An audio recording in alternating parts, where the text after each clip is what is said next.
Hello, good morning, नमस्कार। आप सभी का स्वागत है पावर ऑफ नॉलेज के मेरे इस चैनल पे।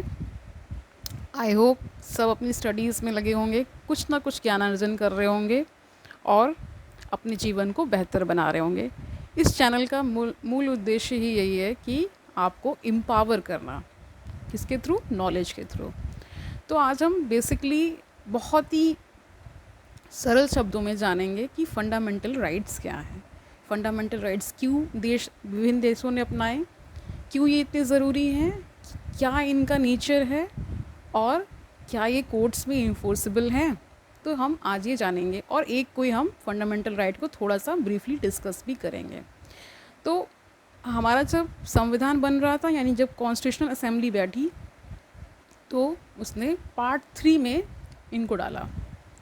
पार्ट 3 फंडामेंटल राइट्स के बारे में बताता है। इनिशली 7 राइट्स थे, जिसमें कि राइट टू प्रॉपर्टी भी था, लेकिन आज की डेट में ये हटा दिया गया है। ठीक है, प्रेजेंटली 6 फंडामेंटल राइट्स हैं आपके पास, जिसमें है right to equality, freedom of speech and expression, जिसमें क्या आ जाता है कि आपको कितना बोलने का अधिकार है, क्या बोल भी सकते हो, किस हद तक बोल सकते हैं, और वो विभिन्न माध्यमों से हो सकता है, जिसमें आपके मुख से जो आप बोलते हैं, जो भी आप लेक्चर देते हैं, कुछ भी बातचीत करते हैं, वो लिख करके कुछ पब्लिश कराते हैं, उसको भी freedom of speech and expression में डाला जाता है। और 6 राइट्स के बारे में अगर हम जानें तो राइट टू इक्वलिटी आर्टिकल 14 और 18 तक जाता है। राइट टू फ्रीडम 19 से 22 तक है। Right against exploitation 23 and 24। Right to freedom of religion 25 से 28 तक। कल्चरल एंड एजुकेशनल राइट्स आपको दिए गए हैं आर्टिकल 29 और 30 में। और राइट टू कॉन्स्टिट्यूशनल रेमेडीज़ 32 से लेकर के 35 तक जाता है। ठीक है, तो हम ये जानेंगे कि ये फंडामेंटल राइट्स क्यों हमें दिए गए, क्यों बनाए गए। जो यूएन है, यानी यूनाइटेड नेशंस, कब बना? लीग ऑफ नेशंस जब विफल हो गया था, क्योंकि सेकेंड वर्ल्ड वॉर हो गई थी, तो ये हुआ कि 1945 में यूएन का गठन हुआ। ठीक है, और हमारे जो फंडामेंटल राइट्स हैं वो बेसिकली कहाँ से लिए गए? यूएस से हैं। यानी कि वहाँ का जो जब हमारा संविधान बन रहा था, तो डिफरेंट जो आर्टिकल्स हैं, डिफरेंट जो टॉपिक्स हैं, वो विभिन्न विभिन्न देशों से लिए गए, जो कि जहाँ का सबसे अच्छा था। अंबेडकर क्योंकि ड्राफ्टिंग कमेटी के हेड थे, उन्होंने पूरा ड्राफ्ट किया और कॉन्स्टिट्यूशन को। और जब उसके बाद जब ड्राफ्ट हो जाता है, तो कहते हैं ना कि जैसे कि आज की डेट में भी कोई भी जब बिल बन जाता तो उस पर चर्चा होती, तो फिर उस पर विस्तृत चर्चा भी हुई कि क्या हमें इंक्लूड करना चाहिए और क्या नहीं इंक्लूड करना चाहिए। ठीक है, तो ये जो आर्टिकल्स और जो राइट्स हमें आर्टिकल्स में डाले गए, मतलब हमारे पास टोटल प्रेजेंट में कॉन्स्टिट्यूशन में जो है वो 395 आर्टिकल्स हैं। अमेंडमेंट्स को नहीं जोड़ते हैं, क्योंकि अमेंडमेंट्स जोड़ेंगे तो वो बहुत आगे तक चला जाएगा। अमेंडमेंट्स नहीं जोड़े जाते। जो मूल आर्टिकल्स हैं 395 हैं और विभिन्न पार्ट्स में गिवन हैं। जहाँ तक मैं रिकॉल कर पा रही हूँ, इसमें 22 पार्ट्स हैं।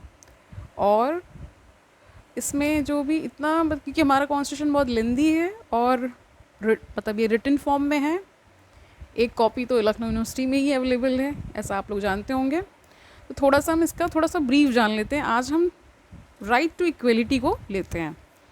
तो right to equality first fundamental right है, जिसमें ये क्या एश्योरिटी देता है कि पर्सन्स को समता का अधिकार। ठीक है, समता यानी इक्वलिटी। तो ये क्या कहता है कि the state shall not deny any person equality before the law और the equal protection of law within the territory of India. ठीक है, यानी कि ये कहा जाता है कि लॉ के सामने, यानी कोई भी क्या है ऊपर, यानी कि कोई कम ज़्यादा नहीं है, सब क्या है, बराबर हैं।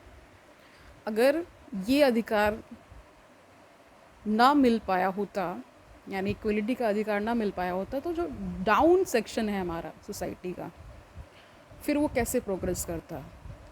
इन अधिकारों को देने का मतलब ही यही है कि आपका संपूर्ण विकास हो सके, यानी कि अपलिफ्टमेंट ऑफ द सोसाइटी कैसे पॉसिबल होता है। जो अमीर थे वो अमीर ही रह जाते, मतलब उनको ही सारे अधिकार होते, तो फिर वो क्या होता, वो वंचितों का शोषण ही करते।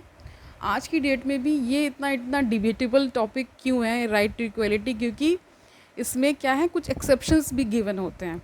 किसी भी राइट को देने का मतलब ये नहीं हो, कोई राइट एब्सोल्यूट नहीं हो सकता। आपका राइट जहाँ एंड होता है वहाँ दूसरे का शुरू हो जाता है, ये तो आप सभी जानते होंगे। एक एग्जाम्पल लेते हैं, मान लीजिए आप बोल रहे हैं, बोलते ही जा रहे हैं, उसका कुछ एंड होगा, और क्या बोलना है, कितना बोलना है, इसका भी नियमन होना चाहिए। लॉ का मतलब ही है कि आपके कंडक्ट को रेगुलेट करना। मेन जो थीम होती है किसी भी कंट्री का, इसको आपको ये भी पता होगा कि कॉन्स्टिट्यूशन को क्या सुप्रीमा लेक्स बोला जाता है, यानी कि वो सुप्रीम लॉ डॉक्यूमेंट है, और उसके अंदर यानी उससे ही सारे लॉज निकलते हैं, जितने भी बाय लॉज, रेगुलेशंस। और ये कहा जाता है कि कोई भी लॉ कॉन्स्टिट्यूशन की मूल भावना को आहत नहीं कर सकता, यानी कोई भी लॉ ऐसा नहीं बनाया जा सकता जो कि कॉन्स्टिट्यूशन की मूल भावना को ही आहत कर दे। और ये भी कहा जाता है कि कोई भी लॉ ये भी नहीं बनाया जा सकता जो कि आपके फंडामेंटल राइट्स का वायलेशन करे। तो आज हम एक ही राइट ले रहे हैं, राइट टू इक्वलिटी, थोड़ा सा जान लेंगे इसके बारे में।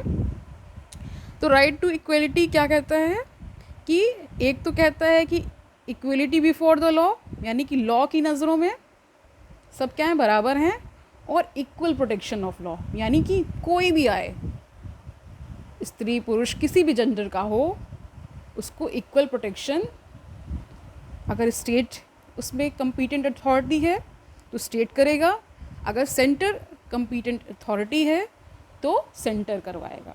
ठीक है, कंपीटेंट अथॉरिटी का मतलब होता है कि जो, मान लीजिए आप किसी स्टेट में रह रहे हैं तो वहाँ पे उसकी कंपीटेंट अथॉरिटी वो स्टेट हो जाएगा। अगर हम एग्जांपल यूपी का लेते हैं, यूपी में मान लीजिए आपका कोई भी आपने कुछ भी ऐसा किया, या आपके साथ ये समझ लेते हैं कि आपके साथ कुछ ऐसा हो गया कि आपकी को लग रहा है कि मेरी इस तो समता का अधिकार मेरे से छीना गया है, अब मैं कोर्ट में जाऊंगा और अपने अधिकार को इन्फोर्स कराऊंगा।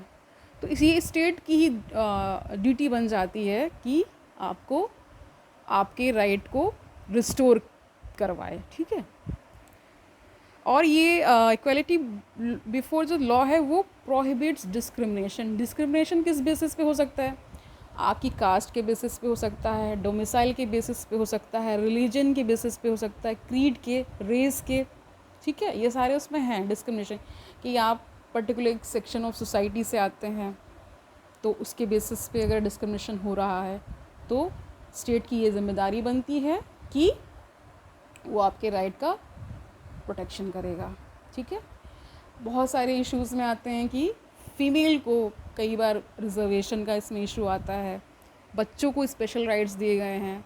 तो ये कहा जाता है कि एक तरह से उन एक्सेप्शंस को छोड़ करके बाकी जगह पर ये जो राइट है आपको, यानी सबको बराबर तरीके से ट्रीट करेगा। ठीक है, इसलिए कहते हैं कि इक्वल प्रोटेक्शन ऑफ लॉ का मतलब है कि द स्टेट इज़, मतलब एक अंडर ऑब्लिगेशन में है टू गिव स्पेशल ट्रीटमेंट उस केस में ही होगा। जैसे मान लीजिए बच्चे हैं या महिलाएं हैं, उनकी एक स्पेशल कैटेगरी है, तो अगर उनको कुछ विशेष अधिकार उसमें मिल जाता है तो वो एक स्पेशल केस माना जाता है। यानी क्योंकि ये इसलिए भी किया गया है क्योंकि आपने जाना होगा कि बहुत समय से ही, यानी कि देश आज़ाद होने के बावजूद भी अभी भी महिलाएं, ये नहीं कहा जा सकता कि मुख्य धारा से पूरी तरीके से जुड़ चुकी है, ऐसा नहीं है। बच्चों को स्पेशल राइट्स दे दिए जाते हैं क्योंकि बच्चों को भी कहा जाता है कि सबसे ज़्यादा महिलाओं और बच्चों पर ही अपराध होते हैं, और दे आर द क्या, बहुत ही ईजी टू टारगेट कहा जाता है। तो इस वजह से भी उनको एक स्पेशल ट्रीटमेंट कॉन्स्टिट्यूशन में ऐसा प्रावधान किया गया कि ऐसे जो लोग हैं, ऐसे जो एंटिटीज़ हैं, उनको स्पेशल ट्रीटमेंट मिलेगा। ठीक है। इक्वल प्रोटेक्शन ऑफ लॉ का जो अमेरिकन कॉन्स्टिट्यूशन है, तो उसमें ये कहा गया है no state shall deny to any person. यहाँ एनी पर्सन का मतलब है वो सिटीज़न और नॉन सिटीज़न दोनों पे अप्लीकेबल होगा। ठीक है। With its jurisdiction the equal protection of laws is given. ठीक है। The equality before law is a negative concept. क्योंकि इसको नेगेटिव कॉन्सेप्ट इसलिए कहा गया क्योंकि the absence of any special privilege in favour of individuals. ठीक है। And equal subjection of all classes in the ordinary sense. ठीक है। The equal protection of law is a positive concept. क्यों कहा गया? क्योंकि it implies the equality of treatment in all the circumstances. ठीक है। जेनिंग्स एक बहुत बड़े राइटर, बहुत बड़े ऑथर हुए हैं, फिलोसफर हुए हैं, लॉ के एक्सपर्ट थे। Equality before law means that among equals the law should be equal and should be equally administered.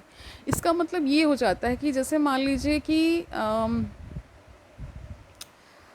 जो कभी कभी आपने देखा होगा कि मान लीजिए अगर एग्जांपल लेते हैं, जैसे काउंसिल ऑफ मिनिस्टर्स हैं, उनका जो हेड होता है वो प्राइम मिनिस्टर होता है, लेकिन अधिकार समान होने के बावजूद भी उसको एक पेडेस्टल ऊपर रखा जाता है। यानी जो प्राइम मिनिस्टर ऑफ इंडिया है वो एक पेडेस्टल ऊपर ही रहता है।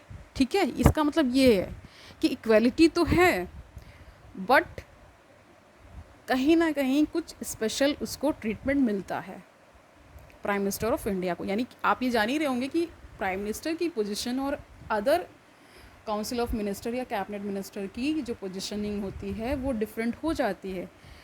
एज अ ह्यूमन बीइंग उसके समान अधिकार हैं, बट कुछ जो आपकी पोस्ट्स हैं, यानी जो चेयर करते हैं, जैसे मान लीजिए अगर आप लोकसभा की बात करें, राज्यसभा की बात करें, तो उसमें सारे चुनकर ही जाते हैं, बट उनमें भी जो स्पीकर होता है उसको कुछ स्पेशल राइट्स दिए जाते हैं ताकि वो बाकी सारे जो अंदर मिनिस्टर्स हैं या एमएलएज नहीं होगा, एमपी मतलब मेंबर ऑफ पार्लियामेंट, जो कि राज्यसभा और लोकसभा के हैं, उनको क्या है, उनके राइट्स को वो प्रोटेक्ट कर सके within the premises of the parliament. ठीक है। Article 14 applies to any person and it is not limited to citizens alone. ठीक है, ये भी कहा गया है। और बाकी जो राइट्स हम बाकी जब पढ़ेंगे तब जानेंगे। तो इसको मैं बहुत ही क्रिस्प एंड शॉर्ट रख रही हूँ। कल मिलेंगे तो जानेंगे कुछ नए लॉज के बारे में, कुछ नए आर्टिकल्स के बारे में, कुछ नए फंडामेंटल राइट्स के बारे में। थोड़ा सा ये जान लीजिए क्यों फंडामेंटल राइट्स को इतनी तरजीह दी जाती है, इतना ज़्यादा उसकी इम्पोर्टेंस है। क्यों है? क्योंकि they are fundamental in nature and इसके बिना किसी भी ह्यूमन लाइफ की डिग्निटी प्रोटेक्ट हो ही नहीं सकती। यानी जो लाइफ, राइट टू लाइफ है, राइट टू मूव है, right to profess any religion है, right to practise any profession है, ये सब उसके पार्ट्स हैं। ठीक है। तो जब हम बहुत डीप में जाएंगे तो इसके बारे में जानेंगे। ठीक है। तो आज इतना ही रखते हैं। आई होप आपको समझ में आया होगा जो भी मैंने समझाया है, बहुत ही सरल शब्दों में समझाया है, और कोशिश ये की है कि आपको एक जनरल व्यू मिल सके कि इन राइट्स की इम्पोर्टेंस इतनी क्यों है, फंडामेंटल राइट्स की इम्पोर्टेंस क्यों है। क्योंकि अगर नहीं फंडामेंटल राइट्स होंगे तो ह्यूमन बीइंग की जो लाइफ है उसकी पॉसिबिलिटी ही नहीं हो पाएगी। सिर्फ हम क्या हो जाएंगे, एक ऑब्जेक्ट की तरह ट्रीट होंगे।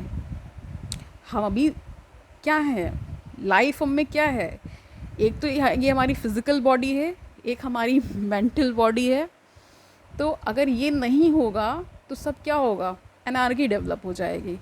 राइट्स के साथ ड्यूटीज़ भी आती हैं, ये भी हम डिस्कस करेंगे। और ये लेक्चर तो मतलब इस पे तो राइट्स पे तो पूरी किताब लिखी जा सकती है, बट उतना हम नहीं कर सकते। जितना हम कर सकते हैं हम उतना करेंगे। इस चैनल के माध्यम से मैं सिर्फ नॉलेज को क्या कर रही हूँ, अपना शेयर कर रही हूँ, और जो भी नॉलेज के इच्छुक हैं वो इससे जुड़ेंगे और इस चैनल को एम्पावर करेंगे। तो कल मिलते हैं, तब तक के लिए हैव अ नाइस डे।